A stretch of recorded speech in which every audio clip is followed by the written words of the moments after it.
নমস্কার বন্ধুরা, কেমন আছেন সবাই? আশা করি ভালো আছেন। তো বন্ধুরা, দুর্গাপুজো আর বেশি দেরি নেই। আর এই দুর্গাপুজোর আগেই লক্ষ্মীর ভাণ্ডার উপভোক্তাদের জন্য একটি বিরাট বড় সুখবর উঠে এলো। বিরাট ঘোষণা নবান্নের। লক্ষ্মীর ভাণ্ডার উপভোক্তাদের টাকা বেড়ে এবার 2100 টাকা হতে চলেছে। দুর্গাপুজোর আগেই সেই টাকা উপভোক্তাদের ব্যাংক অ্যাকাউন্টে পাঠানো হবে। কারা কারা পাবেন এই 2100 টাকা এবং কি কাজ করতে হবে, আজকে এই ভিডিওতে গুরুত্বপূর্ণ আলোচনা করব লক্ষ্মীর ভাণ্ডারের নতুন বিষয় নিয়ে। ভিডিওটার সঙ্গে থাকুন। আর আমার চ্যানেলে নতুন হলে চ্যানেলটিকে অতি অবশ্যই সাবস্ক্রাইব করে রেখে দিন রাজ্য সরকারের বিভিন্ন গুরুত্বপূর্ণ প্রকল্পের আপডেট সবার আগে পাওয়ার জন্য। তো চলুন বন্ধুরা, বিস্তারিত আলোচনা করা যাক। মমতা বন্দ্যোপাধ্যায়ের রাজ্যের সাধারণ মানুষ এবং মহিলাদের আর্থিক উন্নতির জন্য একাধিক জনকল্যাণমূলক প্রকল্প চালু করেছেন। এর মধ্যে সবচেয়ে জনপ্রিয় প্রকল্প হলো লক্ষ্মীর ভাণ্ডার প্রকল্প। এবার এই প্রকল্পে মিলতে চলেছে 2100 টাকা। কিভাবে পাবেন এই টাকা? লক্ষ্মীর ভাণ্ডার প্রকল্প রাজ্যের মহিলাদের আর্থিক সহায়তা প্রদান করে। এবার ভালো খবর এই প্রকল্প নিয়ে। শোনা যাচ্ছে এই প্রকল্পের অধীনে ভাতার পরিমাণ আবারও বৃদ্ধি করা হতে পারে, যেটা আপনাদের এর আগেও অনেক ভিডিও করে আপনাদের জানিয়েছিলাম যে লক্ষ্মীর ভাণ্ডারের টাকা বৃদ্ধি হতে চলেছে।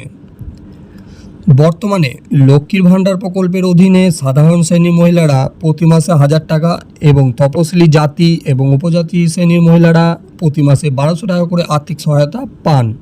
তবে নতুন তথ্য অনুযায়ী লক্ষ্মীর ভাণ্ডার প্রকল্পের ভাতা বাড়িয়ে প্রতি মাসে 2100 টাকা পর্যন্ত করা হতে পারে। তবে এই টাকা পেতে রয়েছে বেশ কিছু শর্ত। এই টাকা পাবার জন্য কিছু শর্তর মুখে পড়তে হবে বাংলার মা বোনাদের জন্য। আসুন জেনে নেওয়া যাক কারা কারা পাবেন এই লক্ষ্মীর ভাণ্ডারের টাকা। সর্বপ্রথম, যে সমস্ত মহিলাদের বার্ষিক আয় 21,000 টাকার কম, অর্থাৎ যেসব মহিলাদের বাৎসরিক ইনকাম বছরে 2100 টাকার কম, সেই সব মহিলারাই শুধুমাত্র এই বাড়তি টাকা পেতে চলেছেন। এর জন্য আপনাদেরকে উপযুক্ত নথি জমা দিতে হবে।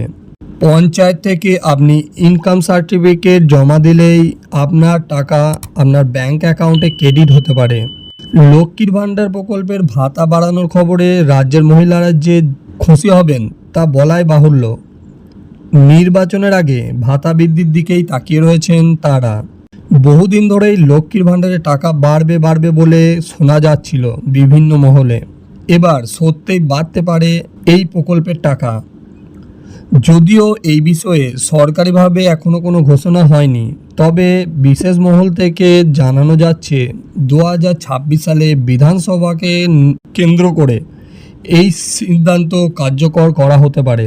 এই ভাতা যদি বাড়ে তাহলে আপামর যেসব উপভোক্তা রয়েছে সেই সব মহিলাদের আরও বেশি সংসার চালানোর জন্য এই টাকা আরও কার্যকর হবে। তাই 2026 সালে বিধানসভা নির্বাচনের আগে একটি বড় চমক লক্ষ্মীর ভাণ্ডারকে নিয়েই রয়েছে। তো বন্ধুরা, এই ছিল আজকে লক্ষ্মীর ভাণ্ডারের কিছু গুরুত্বপূর্ণ আপডেট।